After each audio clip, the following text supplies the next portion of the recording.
Assalamualaikum warahmatullahi wabarakatuh. Perkenalkan, nama saya Dini Setiawati dengan nomor induk mahasiswa 404200212. Di mana di sini saya akan menjelaskan materi tentang Islam di Indonesia, politik dan pendidikan dengan dosen pengampu Bapak Hendra Gunawan MH. Pertama, saya akan menjelaskan tentang Islam, politik dan keindonesiaan.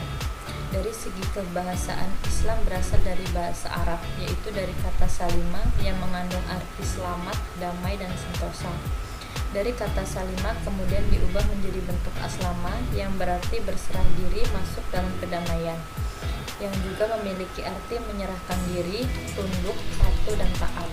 Sementara pengertian Islam dari segi istilah menurut Harun Nasution dengan mengatakan bahwa Islam sebagai agama adalah agama yang ajaran-ajarannya diwahyukan Tuhan kepada masyarakat manusia melalui Nabi Muhammad SAW. Dilihat dari ragam istilahnya, istilah politik dalam bahasa Inggris politik dalam bahasa Latin disebut politicus, dalam bahasa Yunani disebut politikos, berasal dari kata polis yang bermakna city atau kota. Sementara dalam Islam sendiri, istilah politik dikenal dengan siyasah. Kata siyasah secara harfiah memiliki arti pemerintahan, pengambilan keputusan, pembuatan kebijakan, pengurusan, pengawasan, perekayasaan, dan arti lain-lainnya. Selanjutnya yaitu Islam dan politik di Indonesia dari hubungan sinis ke romantis inklusif. Pada zaman Orde Lama, hubungan Islam dan negara bisa disebut sebagai hubungan yang sinis tanpa kompromi. Hal ini memunculkan polemik serius di kalangan para tokoh, baik yang umumnya dikenal sebagai aktivis Islam dengan aktivis nasionalis.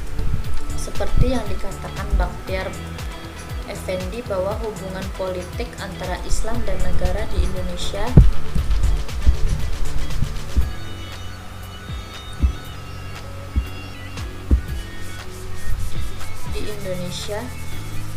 pada sebagian besar babakan sejarahnya adalah kisah antagonisme dan kecurigaan satu sama lain.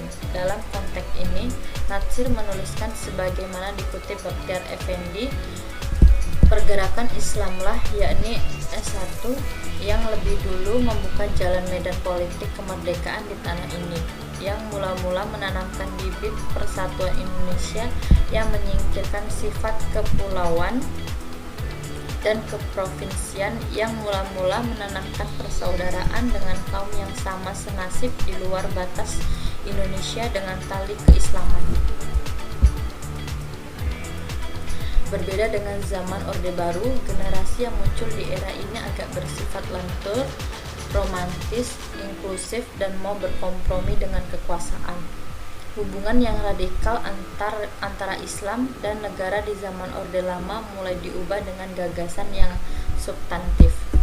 Menurut M. Syafi'i Anwar, pemikiran politik cendekiawan Muslim di era Orde Baru dapat ditipologikan menjadi 5 corak pemikiran respon sikap dari mereka, yaitu formalistik, substantivistik, transformatik, totalistik, idealistik, dan realistik.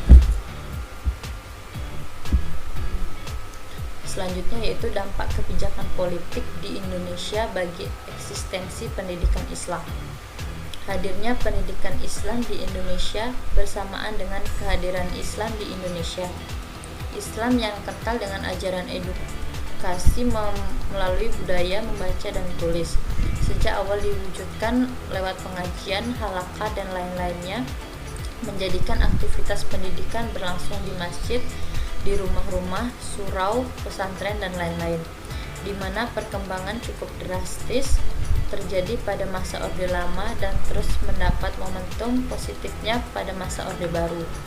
Yang pertama yaitu zaman penjajahan.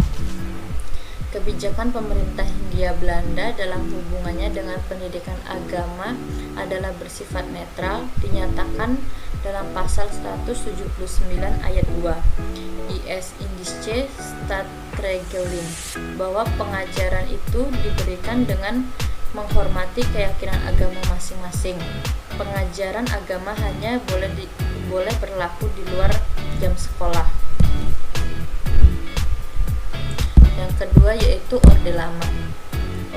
Perkembangan pendidikan Islam pada Orde Lama ini mendapat angin segar dan sangat terkait dengan peran Departemen Agama yang mulai berdiri resmi pada tanggal 3 Januari 1946.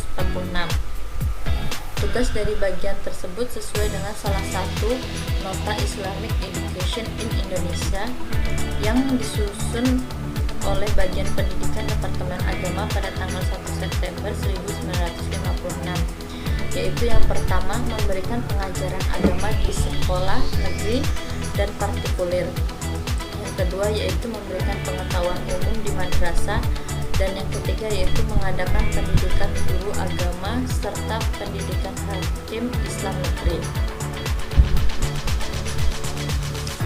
Yang ketiga yaitu Orde Baru. Sejak dibubarkan PKI dengan G30 SPKI pada tanggal 30 Oktober 1967, bahasa Indonesia telah memasuki masa Orde Baru.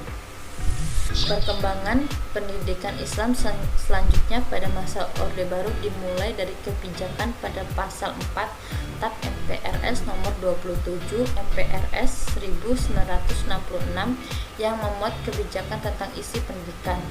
Untuk mencapai dasar dan tujuan pendidikan, maka isi pendidikan adalah yang pertama yaitu mempertinggi mental, moral, budi pekerti, dan memperkuat keyakinan beragama. Yang kedua yaitu mempertinggi kecerdasan dan keterampilan. Yang ketiga yaitu membina dan mengembangkan fisik yang kuat dan sehat.